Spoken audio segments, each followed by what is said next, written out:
Hello साथियों, नमस्कार साथियों। जैसे कि हम अपने रोज़ाना के कार्य में अपने मस्तिष्क का अलग अलग ढंग से उपयोग करते हैं, अलग अलग कार्यों में, अलग अलग स्थितियों में। हम अपने मस्तिष्क का किस प्रकार से अलग अलग कार्यों को निभाने के लिए उसके कंसंट्रेशन का, उसके फोकसनेस का, उसका किस प्रकार से हम उपयोग करते हैं, ये पूरा का पूरा डिसाइड होता है ब्रेन की वेव्स की फ्रीक्वेंसी से। जब हम ब्रेन का ज़्यादा उपयोग करते हैं, यानी कि पूरे कंसंट्रेशन और फोकसनेस के साथ कार्य करते हैं, तो ब्रेन के अंदर की जो क्षमताएं हैं, ब्रेन के द्वारा उपयोग होने वाली जो वाइब्रेशंस हैं या वेव्स हैं, वो कुछ अलग होती हैं। और जब हम आराम से काम को करते हैं, रिलैक्स्ड होके काम करते हैं, तो उस समय हमारी ब्रेन की वेव्स कुछ अलग ही होती हैं। आइए आज हम ब्रेन वेव्स क्या हैं, ब्रेन वेव्स का हम अपने डेली लाइफ में किस प्रकार से उपयोग करते हैं और ब्रेन वेव्स का हम और बेहतर उपयोग कैसे कर सकते हैं, इस विषय पर माइक्रो लेवल पे जानने की कोशिश करते हैं। सबसे पहले यहाँ पर हम अपने मस्तिष्क पर और ध्यान देने की कोशिश करते हैं। जैसे कि हम जानते हैं कि हमारे मस्तिष्क के अंदर बहुत सारी न्यूरॉन्स हैं, जिनके द्वारा हम किसी भी सूचना को एक न्यूरॉन से दूसरे न्यूरॉन, और ये प्रक्रिया पूरे न्यूरॉन्स के अंदर जारी रहती है। यानी कि न्यूरॉन्स एक दूसरे से बातचीत इस प्रकार से करते हैं, और जिस बात को, जिस तरीके को वो संचार में उपयोग करते हैं, उसका नाम है इलेक्ट्रिक सिग्नल। मेरा कहने का तात्पर्य ये है कि हमारे ब्रेन के अंदर न्यूरॉन्स एक दूसरे से जो संचार करते हैं, वह इलेक्ट्रिक सिग्नल होता है। और इस प्रकार से हर एक न्यूरॉन सिग्नल भेजते समय या तो वो थोड़ा फैल जाता है या फिर थोड़ा सिकुड़ जाता है। और ऐसे ही हर न्यूरॉन्स के साथ में ये घटना होती है, और इसी बढ़ने या घटने को ही हम वेव वाइब्रेशंस कहते हैं या वाइब्रेशंस कहते हैं।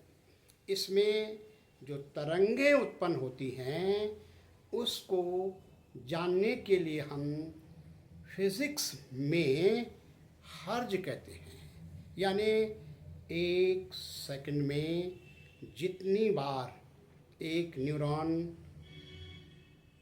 कम और ज़्यादा होता रहेगा, यानी कि वाइब्रेशन करता रहेगा, उसे हर्ज में नापा जाता है। उदाहरण के लिए, यदि एक न्यूरॉन एक सेकंड में 10 बार वाइब्रेट कर रहा है, तो हम ये कहेंगे कि उसकी फ्रीक्वेंसी 10 हर्ज है। और न्यूरोसाइंस के अनुसार हर एक न्यूरॉन की एक समय पर फ्रीक्वेंसी एक या अलग अलग भी हो सकती है। और हमारे ब्रेन के अंदर जितने सारे न्यूरॉन्स हैं, जब उनकी औसत फ्रीक्वेंसी हम निकाल लेते हैं, तो इसी को ही हम ब्रेन फ्रीक्वेंसी कहते हैं, या इसी को ही हम ब्रेन वेव फ्रीक्वेंसी कहते हैं। और इस प्रकार से ये ब्रेन वेव फ्रीक्वेंसी को ही आधार मानकर अब हम अपने ब्रेन को दिन भर की जो हमारे कार्य हैं, जिनमें हम अपने दिमाग का उपयोग करते हुए शरीर का उपयोग करके अपने कार्य को निभाते हैं, उस पे हम बात कर सकते हैं। यानी कि अब हम ब्रेन वेव्स के लिए हर्ज का उपयोग करेंगे। ब्रेन वेव्स के अंदर जो फ्रीक्वेंसीज़ हैं उनको हम साइकोलॉजी के अनुसार 5 भागों में बांटते हैं। सबसे पहला भाग या पहली स्टेट है डेल्टा स्टेट। मन की यह पहली स्टेट होती है, स्थिति होती है, जिसमें कि माइंड या ब्रेन की फ्रीक्वेंसी 0.5 से 4 हर्ज होती है और इसमें हमारा ब्रेन थैलमस और हाइपोथैलमस का उपयोग करता है। ये स्थिति हमारे अंदर तब आती है, यानी कि हमारे ब्रेन की तब होती है जब हम डीप स्लीप में होते हैं। जब हम डीप स्लीप में होते हैं तो उस समय हमें कोई सपना भी नहीं आता है और ना ही हमें कोई खर्राटे आते हैं। तो इस प्रकार से डीप स्लीप को हम समझ सकते हैं और जब कभी हमारी वो डीप स्लीपिंग होती है तो उस समय यह ध्यान रहे कि हमारे ब्रेन की जो फ्रीक्वेंसी है वह 0.5 से 4 हर्ज होती है। दूसरी स्टेट होती है हमारे ब्रेन की, जिसे हम थीटा स्टेट कहते हैं, और हमारे ब्रेन की यह वह स्थिति है जबकि हमारे ब्रेन की वेव फ्रीक्वेंसी 4 से 8 हर्ज होती है और इस समय हमारे अंदर हमारा जो प्रीफ्रंटल लोब है थोड़ा सा एक्टिव रहता है, लेकिन हमारा जो थैलमस और हाइपोथैलमस है, हिप्पोकैम्पस है, वो थोड़ा और जागृत हो जाता है और इस स्थिति में हम डीप रिलैक्स में होते हैं या हमें थोड़ी देर के लिए निद्रा आ जाती है।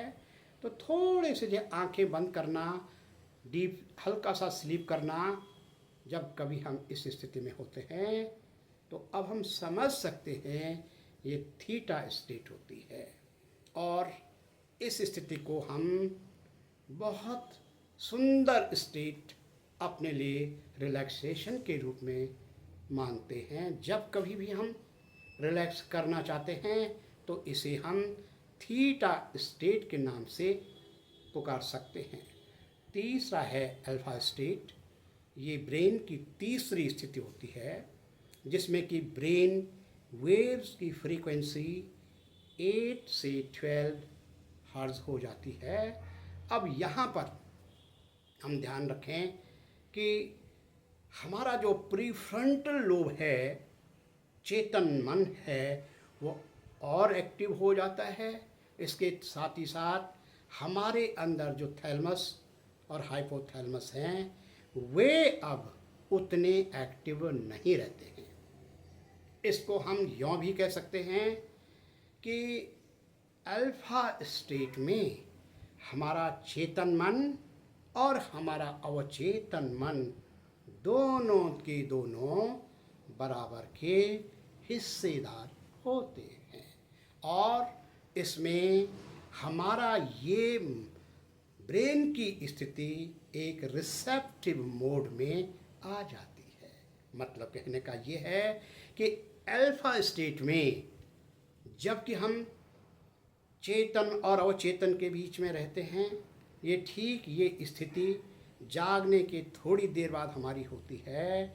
ऐसे समय में हम अपने माइंड को या ब्रेन को जो कुछ भी प्रोग्रामिंग करते हैं वो एग्जैक्टली हमारा सब कॉन्शियस अवचेतन मन उसको वैसे ही कार्यान्वयन कर लेता है। इसीलिए तो कहा जाता है कि जब कभी भी अपने माइंड को रीप्रोग्राम करना हो, रीडिज़ाइन करना हो, तो उसके लिए अल्फा स्टेट सबसे उपयोगी है। इसके बाद चौथी ब्रेन की स्टेट होती है जिसे हम बीटा स्टेट कहते हैं, और इस बीटा स्टेट में हमारे ब्रेन की वेव फ्रीक्वेंसी 12 से 30 हो जाती है। अब यहाँ पर हमारा प्रीफ्रंटल लोब और एक्टिव हो जाता है, जबकि हमारा थैलमस और हाइपोथैलमस बहुत कम हो जाते हैं। और इस स्थिति में हमारी चेतना शक्ति और बढ़ जाती है। हमारे अंदर अलर्टनेस, सावधानी या फोकसनेस और बढ़ जाता है। जैसे कि हम जब कभी किसी इंटरव्यू में जाते हैं या किसी प्रेजेंटेशन को देते हैं या हम ड्राइविंग करते हैं और हम नए नए सीख रहे होते हैं, तो उस समय हमारे अंदर बीटा स्थिति होती है हमारे ब्रेन की।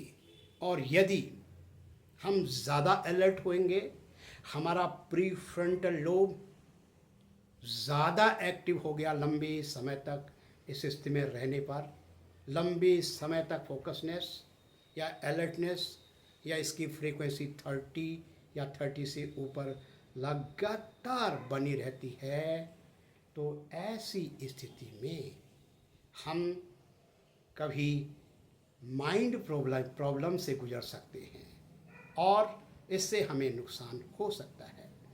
कई बार इसी के कारण हम तनाव में आ जाते हैं, एंग्जाइटी में आ जाते हैं, या हमें मन की और भी परेशानियां होने लगती हैं।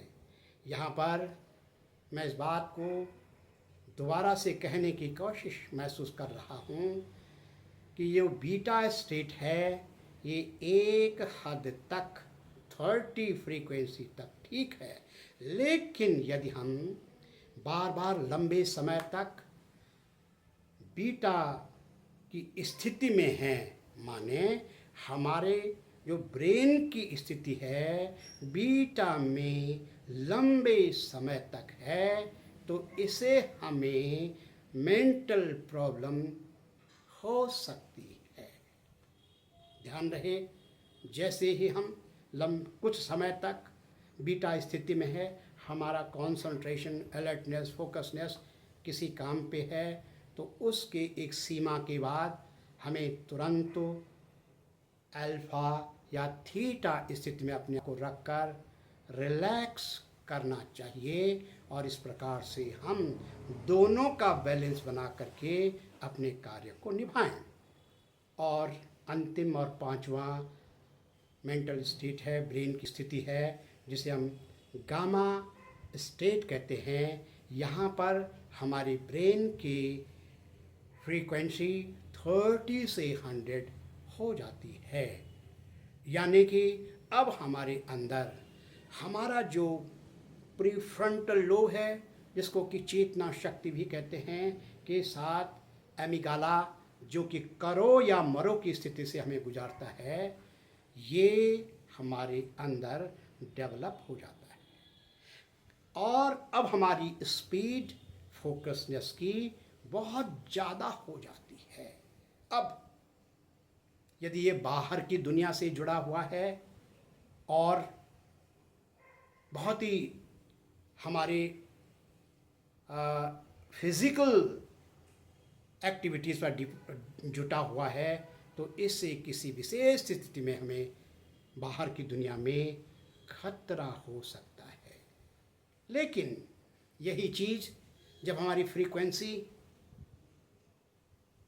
30 से 100 अंदर के लिए होती है, तो हमारे अंदर विशेष प्रकार की क्रिएटिविटी या इनोवेशन तैयार हो जाता है।